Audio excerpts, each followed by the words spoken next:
Welcome to the Executive Coach for Moms podcast, where we support women who are attempting to find balance and joy while simultaneously leading people at work and at home. I'm your host, Leanna McGrath, former tech exec turned full-time mom, recovering perfectionist and workaholic, and certified executive coach. Hi, everyone. Welcome back to the show. Thank you so much for joining me today. I am so excited to announce today's guest and introduce her. Her name's Erica Willie, and we go way back. We've known each other for 20 plus years, and I'm going to tell you a little bit about her. Erica is a former NFL cheerleader turned tech strategist, nonprofit founder, and mom of 3 with a background in computer science and a master's in instructional design. She blends technical know-how with heart-led leadership. She founded the Sciences Foundation to empower girls of color in STEM and leads CRM enablement at Paxcotech, helping small businesses and nonprofits grow. Erica's career spans top sales roles at HubSpot, AT&T, IBM, and Cisco, and she's on a mission to prove that ambition, motherhood, and purpose can all thrive together. Yes, I love it. We share that mission, Erica. Welcome to the show. Thank you, Leanna. I'm so happy to be here. I feel honored to be here. I'm so happy to have you. I feel honored that you agreed to come on and talk to me. So I think you have the most interesting background. And I think about when we crossed paths back at San Jose State in 2006, and you were getting your master's degree at the time. And you just have such an interesting, different things that you're interested in. Like you're running this nonprofit and you're also doing tech stuff and you're a cheerleader. And what was not in your bio is that you were a competitive salsa dancer back in those days.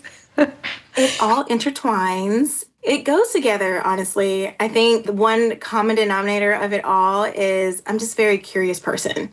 And I always push myself to the levels that may have never seen before, because I just feel like following my passion, following an idea or a goal, I always try to crush it or accomplish it. Yeah. Tell us more kind of your path, why you've taken it, what led you along these different stops along the way. Tell us more in your words. Yeah, so I can even go before that. So I remember being in high school, always being a tinkerer, always trying to solve something or undo a pen and put it back together. I was always that little girl. And I got interested in science at an early age. I went to a math, science, and technology middle school and high school. And I remember being very involved in tech at an early age. And I won the science fair for my school. And I got into technology. And I remember one of the teachers telling me that I could never be an engineer if I was not good at math. I'm like, wow, I love math, but I'm just like not making straight A's. It's not easy for me. And so I took that as a challenge. And so from there, that's my personality. I take a challenge and I go full throttle. And so I studied computer science in college. And while I was in college, I was very involved in marching band and all the arts. And I became a dance girl there. I went to an HBCU where you look at movies like Drumline and you see that band is a huge deal for HBCUs. And I was in the band. I marched in the band. I played the bass clarinet and symphonic band and concert band. I was Miss Senior. I was just involved in all the things in art. I was in the gospel choir, but I still was a computer science major. I remember sleeping in McNair Hall and sleeping in the labs to try to compile a program. So I've always had this life of art, dance, and technology. So that's kind of how it kept going my entire life. Yeah, that's so interesting. I think it's so cool, because I studied math and psychology and everyone was always like, what? I don't understand. Like, how does that work together? And I think that sometimes whenever you hear people doing things that usually attract like different types of personalities, I guess, sometimes it's like, oh, that's so interesting that all of that exists within one person. And it's so funny you say that, Leanna, because I was talking with another friend, and we were talking about math, and Hmm. she was great in math, but she didn't follow math as her occupation and career. But she was just so good at all the things. And I remember, and I'll get to our story of how we met, but I remember working with you and how you were so organized with your to-do list. And now it makes sense because you have a math brain, and that critical thinking is so important. It plays in so many different roles. But yeah, that makes sense to me that you were I study math. So Yeah. So you went to college and you studied computer science and you did all the things outside the classroom. And then what? I interned. I always had an internship while I was in college, and I interned with IBM. And I interned with IBM while I was in college. When I graduated, I accepted a role in California. So I went to college in North Carolina, A&T. And then when I graduated, I moved all the way to the West Coast to California. And that's where I met you, Leanna. So I started at IBM, and IBM had a program where they paid for your college. So if you wanted to go back to school, they would pay for it. And I started going to San Jose State for instructional design. And then my now husband was also at Georgia, University of Georgia. And he was a resident assistant there, and he had the most fabulous life. And, you know, his college was paid for and everything else was paid for. And I remember thinking about like, wow, San Jose State is not, it's kind of a transient campus, but they started building new residence halls there. And I remember applying for a job and you responded right away. I'm like, is this a real person? And then I met you at San Jose State working for you. I just learned so much. I loved it, just grew as a person. And so that's where the instructional design kicked in. And back then, instructional design was fairly new. It's just an umbrella of how people learn with technology is kind of like what I was learning there. I started going to San Jose State full time for my master's. And then I think at the end of that, I started to cheer for the 49ers. I started as a salsa dancer at Gold's Gym with my friends. We're like, let's just take salsa dancing. Of course, I had to take it to the next level and join a troupe. And we performed every night, and all throughout the Bay Area. So I would get home at like maybe 1 a.m. and we would practice all day. And then part of that practice was cross training for in ballet because they wanted you to be better in ballet. And so I met some cheerleaders. I'm like, oh, I want to do that because if I'm a cheerleader, then I can get a lot of free dance classes. I tried out and I got cut.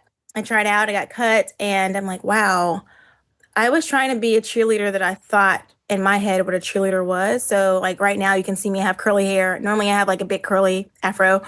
But I never saw cheerleaders with curly afros back then.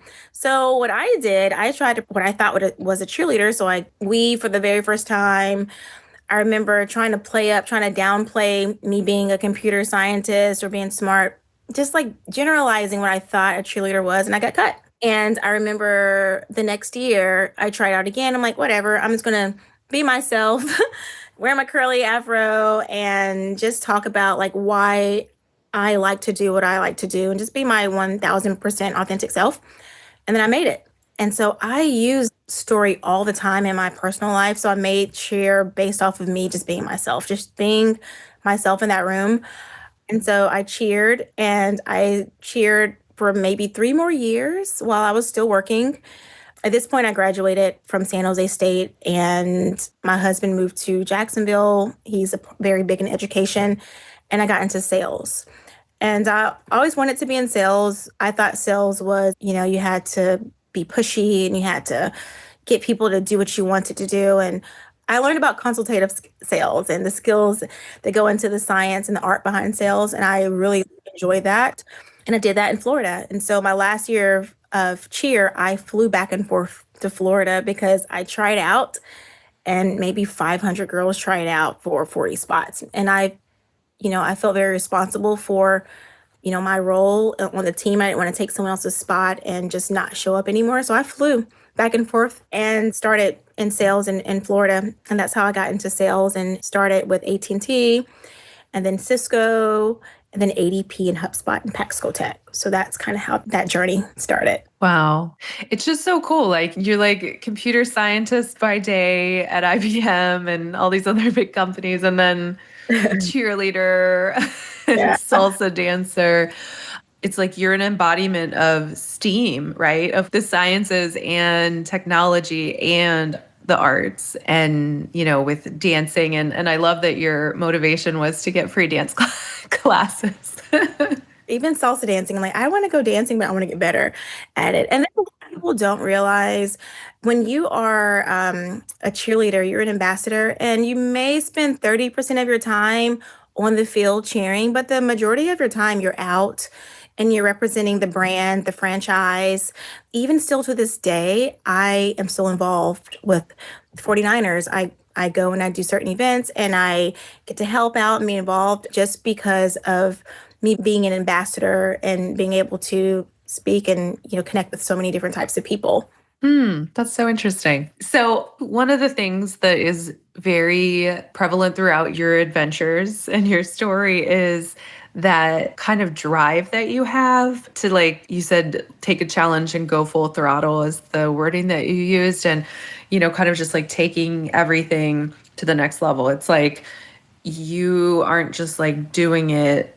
You're like, if I'm going to go in, like, I'm going to go in all the way and maximize it, which I know so many of our listeners can relate to as fellow high achievers. So I'm curious, like, how does that orientation for you both serve you and help you? What are the positives and negatives, I guess, is what I'm curious about for you. Yeah, I think it helps me because I have so many stories of when I've tried something, failed, tried again, failed, and then kept trying and won.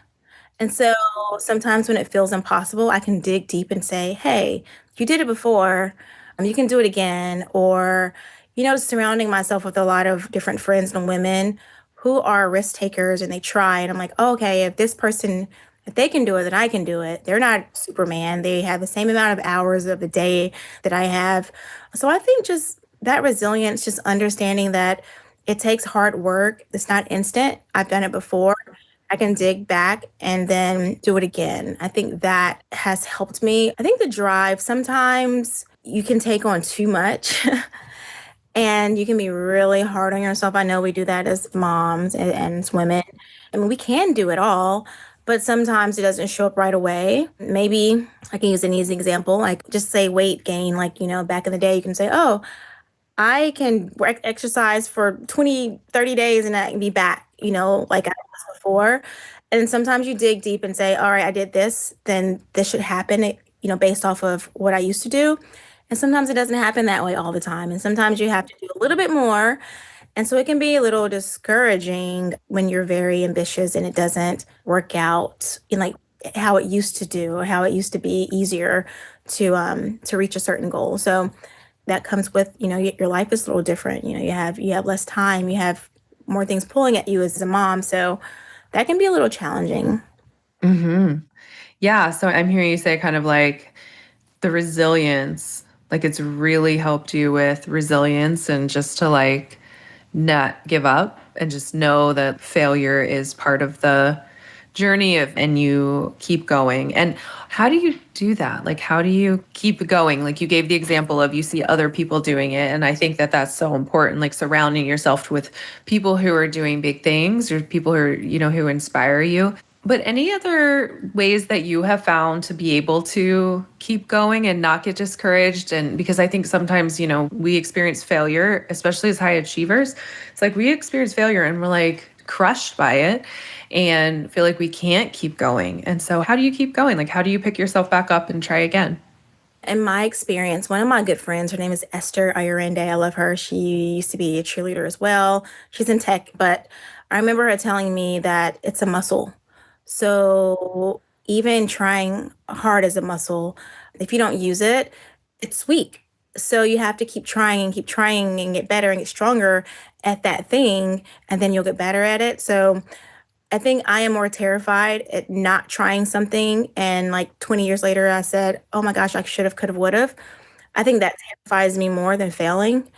And also, failing to me is not as scary. I think failing to me is more of never starting. So, like, yes, you try and it may not work out, but to me, that's not failing. Trying and trying and trying, that is considered getting better and stronger, working, like, out at something. So, I think that's how I push. through that, thinking about if you don't do it, then that is failing. But if you try to do it and you're getting better at something. So Yeah, I love that because it's like you're redefining failure. We talk so much about redefining success, but you're talking about redefining failure, which I think is so important. It's like, no, actually, if I don't succeed at that thing, that's not failure. Like a bigger failure would be if I didn't try it in the first place. I agree. Yeah. Yeah. I love that perspective and kind of rethinking that. And then you talked about how a challenge can be that you might take on a little bit too much. So how does that show up? Tell me more about that. Like the octopus mom arms. You're like, I can take all these groceries in. Two trips, I can take it all in. I would have taken everything, and then a bag drops and everything, all the eggs break. um, but that can show up for me personally if I have like five things on my to-do list, and I can tell you how I'm getting better at that, but I'll have like five things I need to do. Probably cannot really be done realistically in a day, but I think I can do it. I want to do it because they have to get done, and then they don't get done. And then you're so mad at yourself and you're upset at yourself. And I get really down on myself for not completing something. I have been trying to do, I follow another podcast. It's like Bright. I mean, it's not her original idea, but calendar everything, block everything out to give me a realistic view of the day. Like, Erica, really, this takes you 5 hours to do. How do you expect to do this in 15 minutes? Just being realistic with myself and putting stuff on my calendar versus a to-do list. That has helped me out, but I get really down on myself, and I know we probably share that. Like, we want to do it all in one day. So that is something that I am, trying to work on every single day. Yeah. I've heard that reframed as optimistic. Like that. That we can be very optimistic about how fast we can do something Yes. when a task that just takes a human 5 hours to do, we're like, yeah, 15 minutes, no problem. And then the other thing I heard you talk about is how our bodies are changing as we age. I Yeah. guess is kind of like what I'm hearing you say about, I used to be able to work out for 28 days and be at whatever weight that I would want. And it doesn't work that way anymore in your 40s. After three kids or however many kids we have, right? And so tell me more about that or your thoughts on that. My thoughts on weight or working out, or my thoughts on just, being able to do the things you used to do. Well, I think to me, when I think about this, it's kind of like there are some physical limitations. And then I think sometimes like we have thoughts about that. And, we can have thoughts of like acceptance or resistance or anywhere along that spectrum, right? Of like, no, if I could do this in 28 days, 10 years ago or 20 years ago, I should still be able to do it. Or like, okay, it used to take me that long. Now it's going to take me this long. Or, okay, like what was possible in the past, like the end result that was possible in the past. I need to re-examine what that looks like now because like maybe that's not possible. So I guess I'm just curious, like your experience with it or what that looks like. Is it really hard or is it like, yeah, this is just part of life? Yeah. Huh. That's a good question. I can give you a really good example, a story of how it really showed up the very first time. So I got pregnant, my first child, and I moved to Jacksonville, like I said, in sales. I started in sales in Jacksonville. I did not start out in tech sales. In order to get in tech sales, it really doesn't matter if you have a background in engineering. It really matters if you have background in sales. You know that because you worked in the tech space. I didn't have any background in sales at all. So I started with AT&T, and then I got a position with another company, a tech company. And I remember me wanting to prove myself so much, and I was pregnant. And before I had issues, my husband and I were trying, and it didn't happen right away. So we kind of sought out some fertility things, and it didn't work. And anyway, we were just minding our business, and we got pregnant. So I was like a little nervous, my first child, and you don't have to tell anyone, especially in your first trimester, right? You're a little nervous. I got a job during that time, and I'm like, I was grappling with, should I tell them I'm pregnant? But I don't really know if I am going to be successful. So I didn't say anything because I got a lot of advice to say, don't say anything right now. I was really early. And then so I joined a team, all corporate bros. And I wanted to compete so bad. I wanted to be the first one in the office and the last one to leave. I was pregnant and I started fainting. I remember going into the office. I was in the elevator by myself early because I wanted to be the first one. And I found myself on the ground. And I'm like, oh my gosh, how did I'm fainting? And then it kept happening. I was maybe 6 months pregnant at this time. And my doctor was like, all right, Erica, this is unsafe. You cannot drive because you can drive and faint.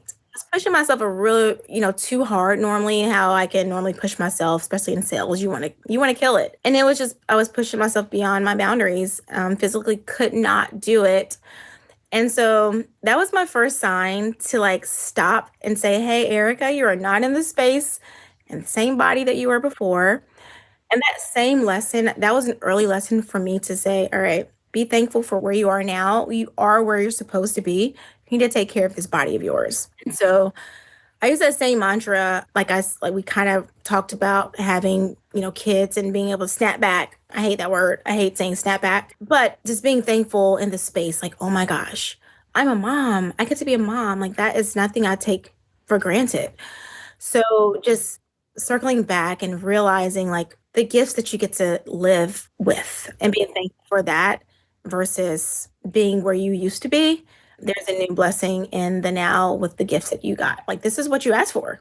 This is what you asked for. Like, and I have what I asked for, what I prayed for. So I think just being thankful in the moment kind of helps me not be so hard on myself when I can't push myself like I used to or what I used to be able to do. Because now I'm in a place that I asked to be and I dreamt of. And so that doesn't come with, if I want to be where I used to be, maybe I wouldn't have three daughters. Just trying to be thankful in the space that I am. That is very helpful to me.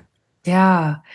What I love about that is I think that so often when we ask for, dream for, pray for things, we expect that it's an and, like that we get to keep everything that we have right now and then add this. And I think that we often don't realize that there are just trade-offs for everything. Like when we ask for, hope for, dream for, pray for a long life, we don't think about what that means, right? Like we don't think about that another decade means like another decade of wear and tear on our bodies, our bodies evolving and kind of us losing muscle mass or bone density or things like that, right? But it's like we just only look at the good parts of it, like, and that's what we want. Yeah. And we don't think about the other side of it. Yeah. I totally agree with that. Yeah. It makes me think of working motherhood because it's very much like we think it should be both and all the time, right? Like we should be able to show up to your point, like we used to be able to.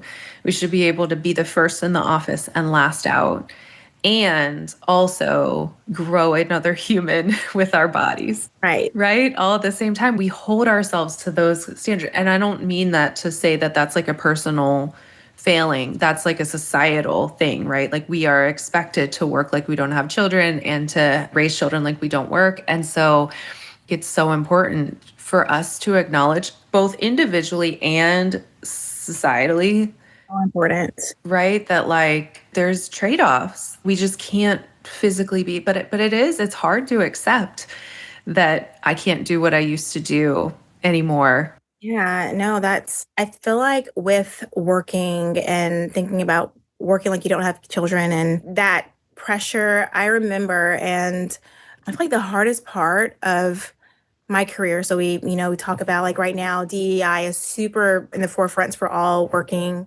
workspaces. And I remember being in tech and I don't remember feeling any type of overt discrimination as far as me being young or me being Black or me being a woman. I didn't feel that. But when I became a mom, I felt that. And I'm getting over that little insecurity about being a mom in the tech space and sales. Enterprise sales, you know how like intense that is and how much you have to be on and available and sometimes that doesn't pair well. And I remember not being able to wanting to share that because I felt like that was a hindrance.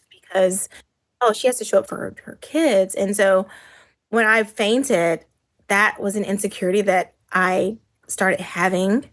I was kind of hiding motherhood a little bit from, my peers. And so that's something that I kind of had to get over and really dig deep and realize that it's actually my superpower. It made me bolder once I let people know, like, I'm a mom, I lightened up. People can see the light in me when I talk about my kids. And it made me more efficient and more empathetic. And that's kind of like everything I've built, like my business, my nonprofit, my brand, it all has roots in the lessons that I have learned from being a mom. That is the root of it all. And so now I look at it as my superpower. But like to your point, it was kind of stressful, when I first became a mom. And that was like a little insecurity to me that I've never had. Like I've always been very overly confident in all the things. But that was one insecurity that I had to push through and dig deep. Yeah. Well, I love this because I think that so many of us high achievers, it's like we believe our superpower is being able to outwork anybody else. Like we trust ourselves that we know that we can put in whatever we need to do to excel, to get to the top, right? It's like, yeah, I can transition from being in a tech role into a sales role, and I'm not going to have a problem with it because I know myself. I know, right? Like, that you're going to do whatever it takes to make sure that you succeed. And that, I think, a lot of times is like what we believe our superpower is. And so I want to pause here and talk more next week and hear more from you about how you shifted to embracing motherhood as your superpower. And I want to learn all about what you're doing now and the nonprofits that you're building. And thank you so much, Erica. This has been so fun. And I can't wait to talk to you next week and hear more about where you're at now. And I hope everybody who's listening will join us next week. Thank you, Leanna. Talk to you soon. All right. Thanks, everyone. Have a good week. Bye-bye.